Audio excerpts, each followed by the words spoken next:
Hey there everybody, welcome back to the channel. We're just going to spend a few minutes and go over this cool adapter that I found on Amazon. It's from Fotasy or Fotasy, not really sure how you pronounce it, per usual. And it is a Nikon Z to Canon FD glass adapter. Now it is a dumb adapter, it is only like 15 bucks. You can get a couple used copies off Amazon too for about half that. There's no contacts on it, it's just a chunk of metal that's got a lock on it. And I really like these Canon FD glass that I have because they're so smooth when they focus. And like when you do focus them, they're so smooth you don't even hear them. And another neat thing about these FD glass is some of these have built-in lens hoods that just extend, and they're all metal. There's nothing cheap about any of these really. And since these don't have any actual electrical contacts in them anyways, super easy to adapt to a mirrorless camera. So for these, and this adapter is for Nikon Z as mentioned. Now today I have a 135 3.5. It's one of my favorite little portrait lenses. Now for some reason this one, the aperture doesn't work on it. I don't know why. I'm not really worried about taking it apart. But it looks nice at, you know, wide open at f3.5 at 135. Then we have an 80 to 200. It is a push-pull twist zoom, and honestly this is another one of my favorite kinds of lenses. I do wish they still made, you know, modern lenses like this. It has the push-pull on it and the twist focus, so whenever you're sitting there taking video you can push and pull in one hand and twist focus at the same time without having to use anything other tools. You don't have to worry about using focus motors or something like that. Or you can just use camera's autofocus. But it'd be nice if they designed new lenses that had the same focus abilities as this with modern autofocus motors. I think it'd be the best of both worlds. And then we have your standard 50 1.8. This is another little fun lens. This is usually my walk around lens on the Canon AE1 program. I really enjoy that one. So to get these two pieces to really line up and make it easy for you, you gotta watch your locking pin, your two red dots here like you'd normally put on a camera. And on the FD side of the adapter, you also have your red dot right there at the top. And you just line those two dots up. Then all you gotta do is twist it on there like a normal camera. You hear it click into place. Now to make sure your aperture functions correctly, you have to get this little pin to line up with the black pin on the inside of here. So when you do that, you put the pin behind the other silver pin in the lens, line up your red dot with the red dots, and then just twist it on, and then rotate your lock and unlock on the adapter.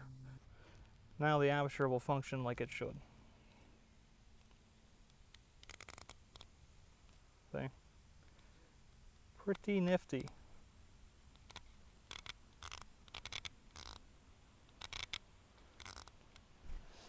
And it's the same way with all the other FD glass. So real quick, we'll just put another lens on here, and to take it off you have this little silver button just like a normal FD lens on FD camera. You gotta rotate this back to open on the adapter, then just press your little button right here and then rotate the lens off just like that. Put this one on real quick, the 135 f3.5, one of my favorite FD lenses, and we'll just do the same thing. We'll just line up the dots,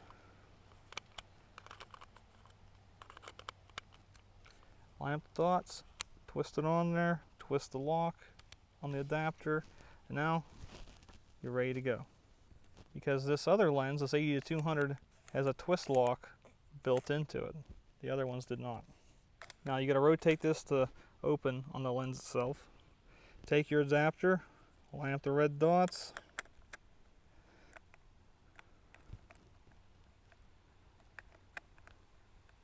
and then if you just let go, it'll just come apart.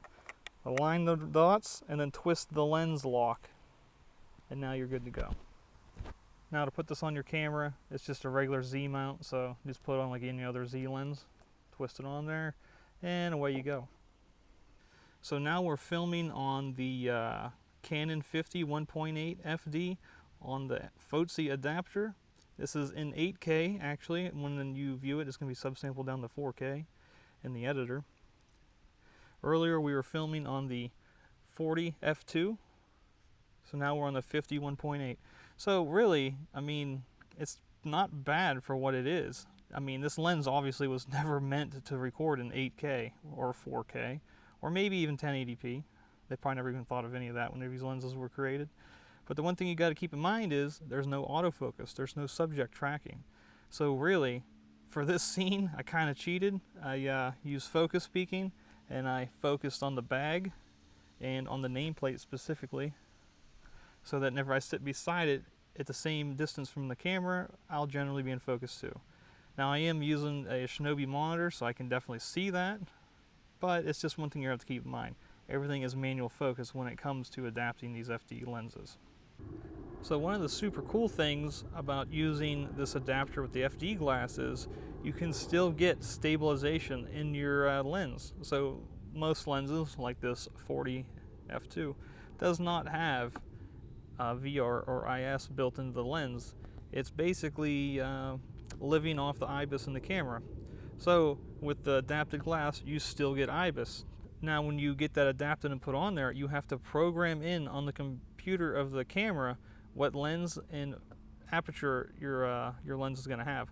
That way the camera knows how to operate the IBIS to support that lens. Now you can program in up to 20 lenses of any type. It doesn't even care what the lens manufacturer is. It doesn't care that it's Canon or whatever. All you need is the millimeter and the aperture. That's all you got.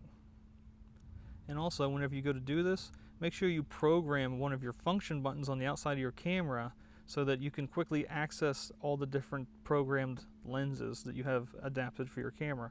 So if you switch from the 50 to the 135, all you gotta do is hit a function button, use a wheel, and then automatically select that lens so that your IBIS works right. If you forget to do that and you use IBIS, the camera might put little weird artifacts in the video that you're recording or the photo.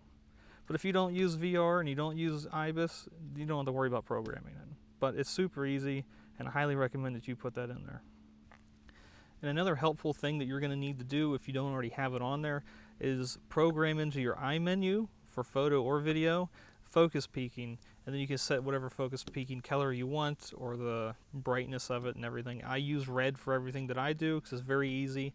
Whenever it comes to wildlife or talking head like this, it's something that's not natural, so you can easily see it in your monitor from a distance. Just one thing to keep in mind whenever you're using adapted glass, it's going to have different characteristics to it. On the FD glass, for me, things tend to be more softer, more orange, I suppose, an orange cast.